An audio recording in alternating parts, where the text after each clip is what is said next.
Every student, जो भी commerce का स्टूडेंट है ना, जो CA में ऑब्वियसली ज्वाइन करता है, उनकी बात हो रही है, all of them would have cleared the course if.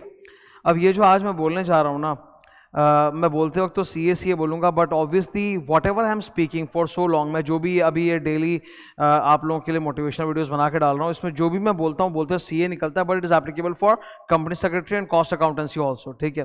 तो बार बार बोलना पॉसिबल नहीं हो पाता। अब इसको, ये जो आज का मेन मुद्दा है, मैं एक थॉट तुम लोगों के साथ शेयर करना चाहता हूँ। कई जन इसके बारे में नेगेटिव सोचते होंगे, मैं तुमको इसको पॉजिटिव, ये एक्चुअली में एक ऑप्टिमिस्टिक चीज़ है, पर इसको हम लोग गलत सोचते हैं। तो ये मैं तुम्हारे साथ डिस्कस करने जा रहा हूँ कि ऐसा क्या हो जाता कि सबके सब क्लियर हो जाते हैं इफ। तो ये जवाब देने के पहले I want to give you a little bit of background about myself. I was a science student, 11-12 मेरा साइंस था, और सिर्फ नॉर्मल साइंस। तुमको लगा हाँ 11 साइंस था, कॉमर्स में आ गया, नहीं। I was into extreme science, मतलब 10th तक तो हम लोग सब सब्जेक्ट पढ़ते हैं। Then I was a school and district topper. उसके बाद मैं कंफ्यूज था कि साइंस दूँ कॉमर्स दूँ, एंड बहुत जनों ने मुझे बहुत कुछ बोला, तो मेरे को लगा लेट्स गो फॉर साइंस। और शुरू में जब मैंने 11 में साइंस लिया तो मेरी इच्छा थी डॉक्टर बनने की, ठीक है, कि मैं सर्जन बनूंगा एंड ऑल दैट। फिर पता नहीं कुछ बायोलॉजी क्लास है, and then there was something else. फिर मैंने इंजीनियरिंग के लिए पूरा ट्राई करना चालू कर दिया था, IIT जॉइंट एंट्रेंस के लिए। And you won't believe it, 12 में जब मैंने संग में IIT जॉइंट एंट्रेंस AIEEE दिया, I couldn't make it obviously. मैंने 1 साल ड्रॉप लिया, मतलब आफ्टर 12 1 साल का पूरा मेरा कंप्लीट मैंने ड्रॉप लिया, nothing, I was just preparing for the joint entrance examination and all. 1 साल ड्रॉप लेने के बाद, उसको देने के बाद फिर भी नहीं हुआ, एंड देन बहुत मुश्किल से अपने मन को समझा के आई मूव्ड इनटू कॉमर्स। और कॉमर्स में I took up this chartered accountancy course, ठीक है। ये मेरा बैकग्राउंड रहा है। तो ये बैकग्राउंड जानना तुम्हारे लिए ज़रूरी है, ताकि तुम समझ सको कि जो भी बात मैं बोलने जा रहा हूँ, जो एडवाइस मैं देने जा रहा हूँ, वो कहाँ से निकल रही है, क्यों निकल रही है, ठीक है। आज के दिन ये जो 3 इंस्टीट्यूट्स है, CA, CMA, कोई स्टूडेंट चाहे दिल्ली से करे, चाहे बॉम्बे से करे, चाहे ये कलकत्ता से करे, मद्रास से करे, बैंगलोर से करे, इंदौर से करे, भोपाल से करे, आप भारत के किसी भी कोने से करो, सेम डिग्री है, सेम लेवल है। इट डजेंट मैटर, क्योंकि CA, CS या CMA के कॉलेजेस तो होते नहीं है कि मैं बढ़िया कॉलेज में गया, मैं घटिया कॉलेज में गया, ऐसा तो होता नहीं है। You are a CA from Jammu Kashmir और you are a CA from Kanyakumari, it's all the same, ठीक है, क्योंकि CA कोई कॉलेज नहीं है। अब CA CS की जो पढ़ाई है CA की, it is at par with any engineering और मेडिकल स्टूडेंट। मतलब अगर कोई बंदा चार्टर्ड अकाउंटेंट क्लियर करता है ना, तो आप बोल सकते हो कि he is almost at par with a qualified doctor और a qualified engineer from IIT, मतलब टॉप लेवल का। मेडिकल के भी बहुत सारे कॉलेजेस हैं, इंजीनियरिंग के भी बहुत सारे कॉलेजेस हैं, बट मैं बता रहा हूँ, if you clear chartered accountancy, you are at par with the top college. मतलब इंजीनियरिंग या मेडिकल का जो टॉप कॉलेज होता है, वहां से जो स्टूडेंट्स निकलते हैं, ऑलमोस्ट उनके साथ आप पार पे हो। पर इन दोनों कोर्सेज में बहुत बड़ा एक फर्क क्या है, इंजीनियरिंग मेडिकल कोर्सेज में क्या होता है ना, 4 इयर्स का बोर्डिंग कॉलेज होता है। बोर्डिंग मतलब आप अपने परिवार को छोड़ो, जाके वहां पे रहो और पढ़ाई करो 4 साल तक। यहाँ पर जो CA की पढ़ाई ऐसा बिल्कुल नहीं होता, यह एट होम स्टडी है। इंस्टीट्यूट ने कोई कॉलेजेस वगैरह कुछ नहीं खोल रखे हैं, आप अपने घर पे आप पढ़िए, आप ट्यूशन लीजिए, मत लीजिए, आपकी मर्जी, आप आर्टिकलशिप कीजिए, आप एग्जाम दीजिए, और आप क्लियर हो गए तो हो गए। There is no college structure. इससे ही सारा फर्क पैदा होता है, इससे ही सारा फर्क पैदा होता है। इसका प्रो भी है, इसका कॉन्स भी है। इसका एडवांटेज क्या है, सबसे बड़ा तो मैं पहले आपको ये बताता हूँ एडवांटेज क्या है। मैक्सिमम स्टूडेंट्स जो ये CA की पढ़ाई लेते हैं ना, all of us, almost all of us, 99%, we come from lower middle class, not middle, lower middle class, जहां बोलने के लिए तो फादर अकाउंटेंट है या कुछ और करता है, पर घर में इनकम एकदम ना के बराबर है, एकदम ना के बराबर इनकम, इतना इनकम कि बस ठेल ठेल के गाड़ी चल रहा है किसी तरह से। That kind of background almost all students come from, lower middle class बोलते हैं उसको एकदम, ठीक है। मैं खुद मैं तो भयंकर उससे निकला हूं, इंसॉल्वेंसी से, तो मैं समझ सकता हूं उसको, लोअर मिडिल क्लास से एकदम निकले हुए। अब आप सोच लो, ये इंजीनियरिंग मेडिकल कॉलेजेस में अगर आपको पढ़ना पड़े ना 4 साल के लिए, तो आपका जो कॉस्ट आएगा वो कॉस्ट बहुत हैवी है।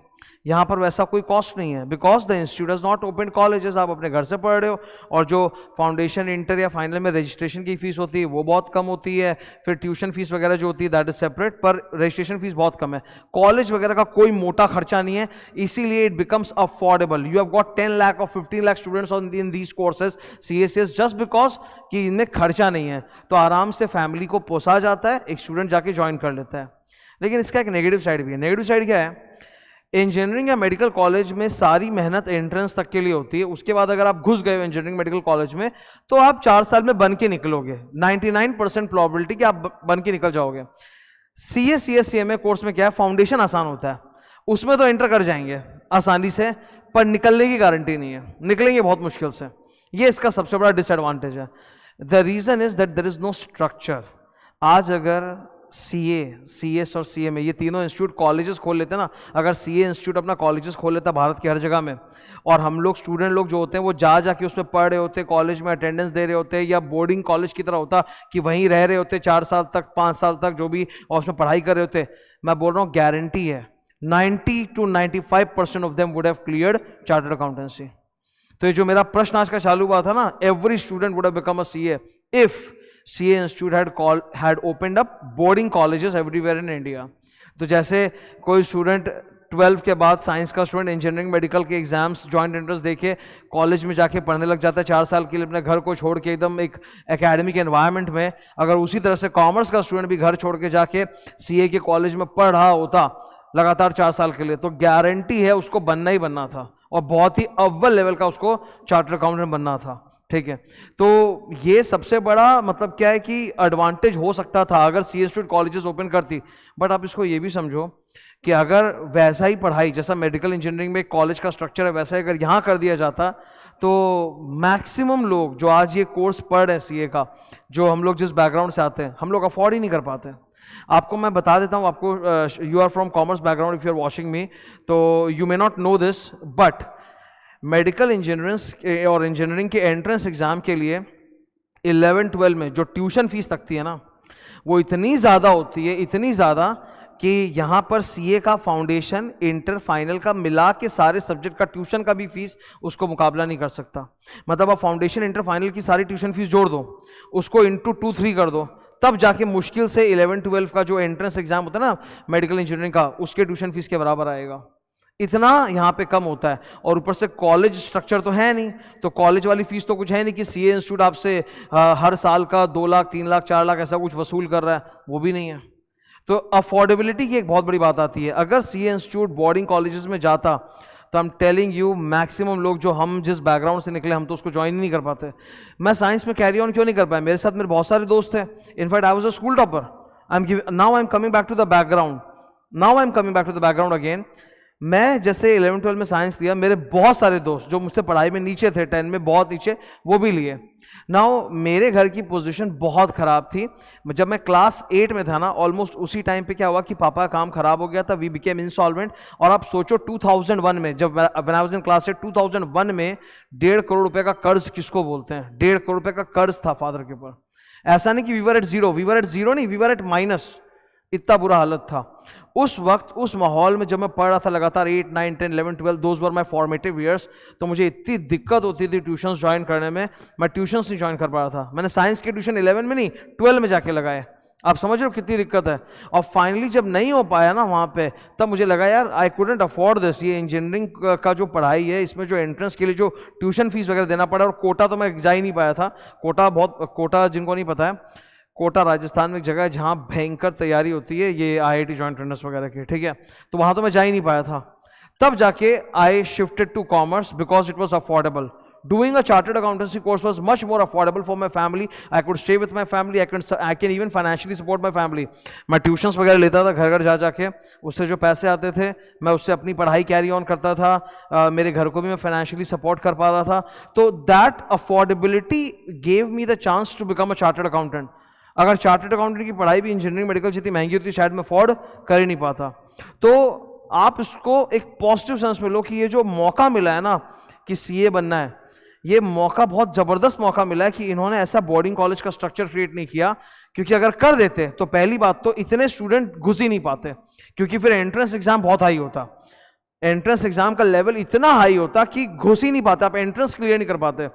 यहाँ पे हम लोग यहाँ पे सीए की पढ़ाई में फाइनल क्लियर करने के लिए, मतलब टू बिकम अ सीए जितनी मेहनत करते हैं ना, उतनी मेहनत या उससे डबल मेहनत 11-12 में करनी पड़ती है।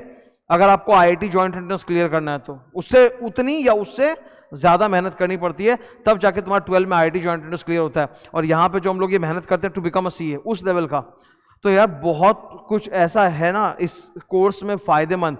हमेशा हम लोग ये सोचते हैं कि कोर्स नेगेटिव है, कोर्स खराब है, क्लियरेंस रेट लो है। क्लियरेंस रेट लो है, that is because there is no boarding college.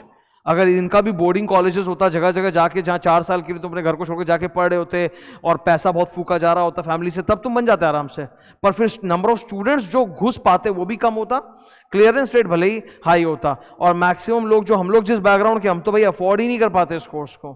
ठीक है, तो ये जो थॉट है ये मेरा तुम लोगों के साथ शेयर करना आज बहुत ज़रूरी था, ताकि तुम अप्रिशिएट करो। Many times we don't appreciate what we are doing. शायद कल परसों मैंने तुम लोग को बोला भी था कि we are too self critical. हम लोग खाली अपनी क्रिटिसिज्म करते रहते हैं कि हमारे में बुराई है, हमारे में बुराई है। कई चीज़ें हमारे में बुराई नहीं है, हम जो कर रहे हैं वो सही कर रहे हैं।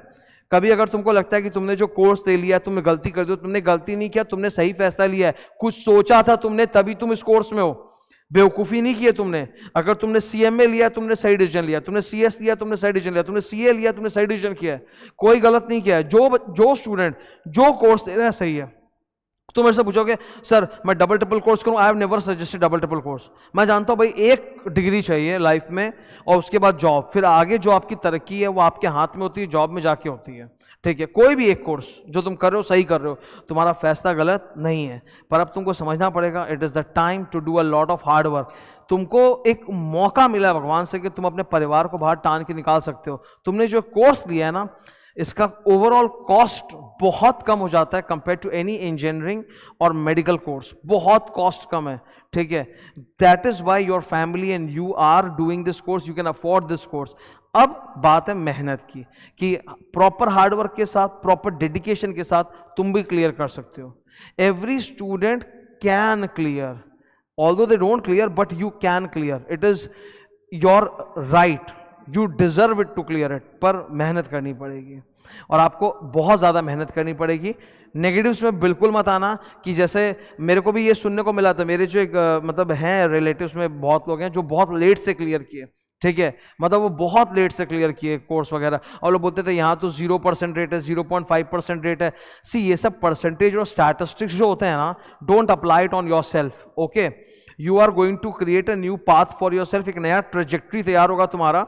ठीक है, जहां तुम यहां से वहां तक जाओगे।